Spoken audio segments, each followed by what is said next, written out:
Hello दोस्तों। तो last video में हमने जाना था आरएसआई के बारे में कि कैसे आप आरएसआई से पता लगा सकते हैं कि कहाँ आपको बाय करना है और कहाँ आपको सेल करना है। ये लॉन्ग टाइम इन्वेस्टमेंट के लिए आपको काफ़ी अच्छा इंडिकेटर माना जाता है आपके लिए। और अगर आप इसे एमएसीडी और मूविंग एवरेज के साथ में कंबाइन कर दें तो आपको और एक्यूरेसी हो जाती है कि आपको कहाँ बाय करना है और कहाँ पर आपको सेल करना है। तो इसी चीज़ों को बताने के लिए आपका एक और इंडिकेटर जो यूज़ में लिया जाता है उसका नाम है बॉलिंजर बैंड्स। तो सिंपली बॉलिंजर बैंड्स होते क्या है? देखिए, बॉलिंजर बैंड्स आपका जो होता है वो सिंपली दो लाइन को डिटरमाइन करता है। जो कि फर्स्ट लाइन होती है आपकी, वो लाइन होती है फर्स्ट लाइन, और सेकंड लाइन जो होती है वो आपके सिंपल आपका स्टैंडर्ड डेविएशन होता है। जो आप टाइम पीरियड उसमें सेट करते हैं उस टाइम फ्रेम का स्टैंडर्ड डेविएशन होता है। और जो बीच वाली लाइन होती है वो सिंपल आपकी होती है मूविंग एवरेज लाइन, जो कि आपको लास्ट वीडियो में मैंने आपको बताया था कि मूविंग एवरेज लाइन होती क्या है। तो सिंपली आपका 20 दिन की एवरेज लाइन यानी मूविंग एवरेज लाइन होती है।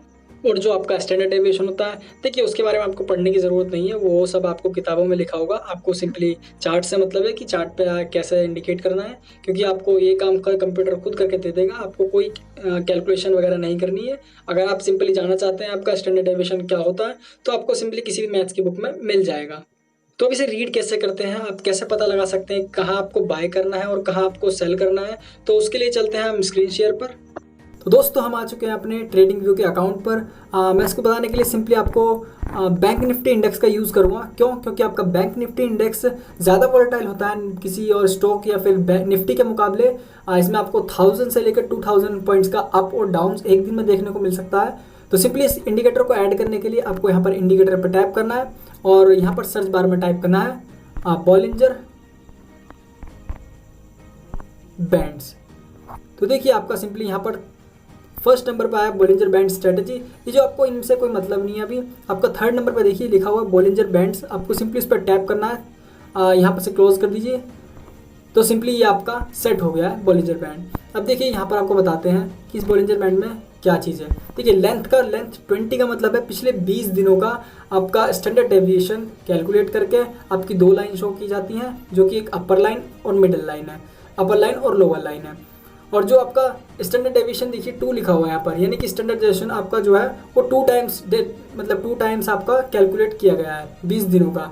और यहाँ पर लिखा हुआ है आपका, देखिए अब जो बीच वाली लाइन जो है आपकी, ये एक मूविंग एवरेज लाइन है। सिंपली 20 दिनों का मूविंग एवरेज शो करती है, जैसे कि आपको लास्ट वीडियो में मूविंग एवरेज बताया था, ये उसी का कॉम्बिनेशन है। अब देखिए सिंपली ये आपकी लोअर लाइन और ये अपर लाइन, ये कहलाती हैं आपकी स्टैंडर्ड डेविएशन लाइंस। और इसको हम एक तरह से जैसे आप आरएसआई में देखते हैं, एमएसीडी में देखते हैं, तो ये सिंपली उस लाइन की तरह वर्क करती हैं। अब देखिए अगर मैं यहाँ पर 2 की जगह यहाँ पर 3 कर देता हूँ, सिंपली यहाँ पर 2 की जगह पर 3 कर देता हूँ मैं, तो देखिए ये लाइन जो है थोड़ी और बढ़ जाएंगी। यानी कि अब जो है आपका मूविंग एवरेज के मुकाबले जो आपका स्टैंडर्ड डेविएशन है वो 3 टाइम्स लिया गया है, यानी कि 3 टाइम्स किया गया है। एक तो फर्स्ट टाइम फर्स्ट कैंडल के साथ में, और सेकंड टाइम दूसरी कैंडल के साथ में, और थर्ड टाइम उससे थर्ड के। अब ये ऊपर चला गया। अब आपको सिंपली यहाँ पर दिखाई नहीं दे रहा होगा कि आपको कहाँ बाय करना है और कहाँ सेल करना है। अगर मैं इसको टाइम फ्रेम में आपका इसका स्टैंडर्ड डेविएशन 1 टाइम कर देता हूँ ओनली, तो अब देखिए ये और ज़्यादा एक तरह से स्क्वीज सा हो गया है। अब आप यहाँ से पता नहीं लगा सकते कि आपको कहाँ पर बाय करना है और कहाँ पर सेल करना है। देखिए सिंपली कैंडल्स अप जा रही हैं, आपको बॉलिंजर बैंड को छूकर बाहर जा रही हैं, तो इसलिए मेनली इसको आपको 2 पर ही रखना है बाय डिफ़ॉल्ट। आपका यही सबसे बेस्ट है, आपको इसमें कोई चेंज नहीं करना है। तो यहाँ से आप देखिए अब 2 पर आपको आप सही से रीड भी कर सकते हैं आप। अब आप इसको रीड कैसे करते हैं, आपको पता कैसे चलेगा कि कहाँ पर आपको बाय करना है और कहाँ पर आपको सेल करना है? उसके लिए सिंपली देखिए, जब भी कभी आपका कोई स्टॉक नीचे से ऊपर की तरफ नीचे की लाइन को क्रॉस करता है, तो यहाँ पर आपको एक बाय पोजीशन बना लेनी है। जैसे कि आपको सिंपली आरएसआई में देखते थे कि आपकी जैसे नीचे वाली लाइन को क्रॉस करता था, लोअर लाइन को क्रॉस करता था, वहाँ पर आपको एक बाय पोजीशन बनानी थी। और जब भी कभी ये अपर वाली लाइन को टच करता था, आपको वहाँ पर सेल पोजीशन बनानी थी। अब आपको देखिए सिंपली अगर देखिए मार्केट जो है यहाँ पर अप गया, इतना मूव देकर आपको यहाँ पर सेल करना है या फिर आप थोड़ा यहाँ पर सेल करें इसको, उसके लिए आपको क्या यूज़ करना है? तो उसके लिए आप सिंपली आप एमएसीडी का भी यूज़ कर सकते हैं और आरएसआई का भी यूज़ कर सकते हैं। उसके लिए आपको एक्यूरेसी 90% हो जाएगी, क्योंकि ये जो 80 ये आपका 80 या 70% एक्यूरेट होता है। लेकिन अगर आपको और एक्यूरेसी चाहिए तो उसके लिए आप सिंपली यहाँ पर आरएसआई का इंडिकेटर आपको एमएसीडी ऐड करके दिखाया था। यहाँ पर सिंपली टैप कीजिए एमएसीडी और यहाँ पर ओके कर दीजिए। देखिए अब ये MACD भी आपका ऐड हो गया। अब देखिए सिंपल यहाँ से इसको रीड करने के लिए, अब देखिए क्योंकि यहाँ पर इसने आपको सिग्नल दिया कि यहाँ पर आपको बाय कर लेना है, यहाँ पर आपको बाय कर लेना है, लेकिन MACD में क्या सिग्नल हुआ कि यहाँ पर भी आपको बाय करना है। तो यानी कि दोनों सिग्नल से एक्यूरेसी होगी 90% और आपने यहाँ पर एक बाय पोजीशन बनाई। और उसके बाद देखिए मार्केट ने आपको यहाँ पर एक, देखिए बॉलिंजर बैंड ने यहाँ पर आपको सेल सिग्नल दिया, लेकिन MACD चार्ट में यहाँ पर कोई सेल सिग्नल नहीं मिला आपको, और आपने कहा कि मैं यहाँ पर नहीं बेचूंगा जब तक कि मुझे MACD से कोई सिग्नल नहीं मिल जाएगा। अब सिंपली देखिए, अब जैसे थोड़ा सा ऊपर की तरफ गए, ये देखिए थोड़ा सा आप ऊपर की तरफ, थोड़ा सा ऊपर की तरफ गए तो आपको MACD ने एक सेल सिग्नल दिया कि यहाँ पर आपको सेल कर देना चाहिए। तो यहाँ पर आपने एक सेल पोजीशन बनाई। उसके बाद देखिए मार्केट डाउन गया और सिंपली यहाँ पर बॉलिंजर बैंड्स में भी आपको यहाँ पर एक सेल पोजीशन देखने को मिली होगी और फिर दोबारा से आपको एक बाय पोजीशन देखने को मिली होगी।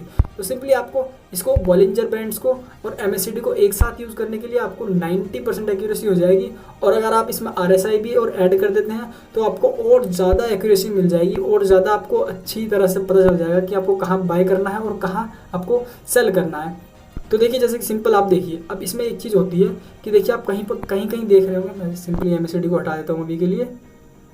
हाँ देखिए अब देख रहे होंगे कि यहाँ पर देखिए कितना गैप है, यहाँ पर देखिए लगभग बहुत बड़ा गैप है, और यहाँ पर देखिए आप कितना सा गैप है। तो इसका मतलब क्या होता है कि जब भी कभी आपका मार्केट एक रेंज बाउंड में आ जाता है ना, और देखते हैं कि आपका मार्केट जो है एक छोटा मूव देने, मतलब छोटा मूव दे रहा है कि आज थोड़ा बढ़ा है, आज फिर थोड़ा बढ़ा, फिर थोड़ा बढ़ा, तो इसका मतलब होता है कि आपका मार्केट जो है अप में या डाउन में एक बहुत बड़े मूव देने की तैयारी में है, यानी कि अप में और डाउन में एक बहुत बड़ा मूव देने वाला है। तो अब जैसे सिंपली देखिए यहाँ से मार्केट थोड़ा सा अप गया, फिर थोड़ा डाउन गया, अब देखिए कितना सा यहाँ पर कितना स्क्वीज हो गया ये पर, लेकिन जैसे ही आपने यहाँ पर एक बाय पोजीशन बनाई हुई तो यहाँ पर देखिए आपका मार्केट लगभग 2 से 3 दिन के अंदर, 4-5 दिन के अंदर अंदर ही मार्केट लगभग बहुत सारे पॉइंट्स तक ऊपर तक चला गया। तो यानी कि जब तक मार्केट एक छोटी सी ऐसी रेंज बाउंड में आ जाता है ना, तो आपको यहाँ सुनिश्चित कर लेना चाहिए कि हाँ अब मार्केट एक रेंज बाउंड में आ चुका है और कुछ दिनों बाद ही हमें एक बड़ा मूव देखने को मिल सकता है अप की तरफ या फिर डाउन की तरफ। और सिंपली अगर आप इसे इंट्राडे में यूज़ करना चाहते हैं, क्योंकि यहाँ पर तो लॉन्गर टाइम फ्रेम के लिए आप आ गए हैं, अब महीने भर में एक को मूव देखने को मिलेगा 5,000 पॉइंट का। अगर आप इसको सिंपली इंट्राडे में यूज़ करना चाहते हैं तो उसके लिए मैं 5 मिनट्स का टाइम फ्रेम यूज़ करता हूँ।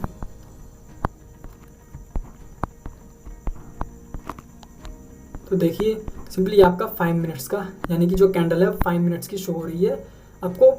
अब देखिए यहाँ पर देखिए मार्केट ने आपको ओवरबॉट जोन में यहाँ पर आ गया, मार्केट में ओवरबॉट जोन में, और कुछ देर बाद ही आपको MACD ने भी एक इंडिकेशन दिया कि यहाँ पर बाय कर, यहाँ पर सेल करना स्टार्ट कर दीजिए। उसके बाद आपने यहाँ पर सेल कर दिया, और उसके बाद देखिए मार्केट जो है दोबारा से एक फनल के आकार की मतलब लाइन में दोबारा से आ गया, यहाँ पर एक छोटा सा मूव देना स्टार्ट किया, और उसके बाद मार्केट ने लगभग एक ही दिन के अंदर अंदर काफ़ी 1000 पॉइंट्स के आसपास का आपको एक मूव देना स्टार्ट किया। मूव दिया मतलब 1000 पॉइंट्स का।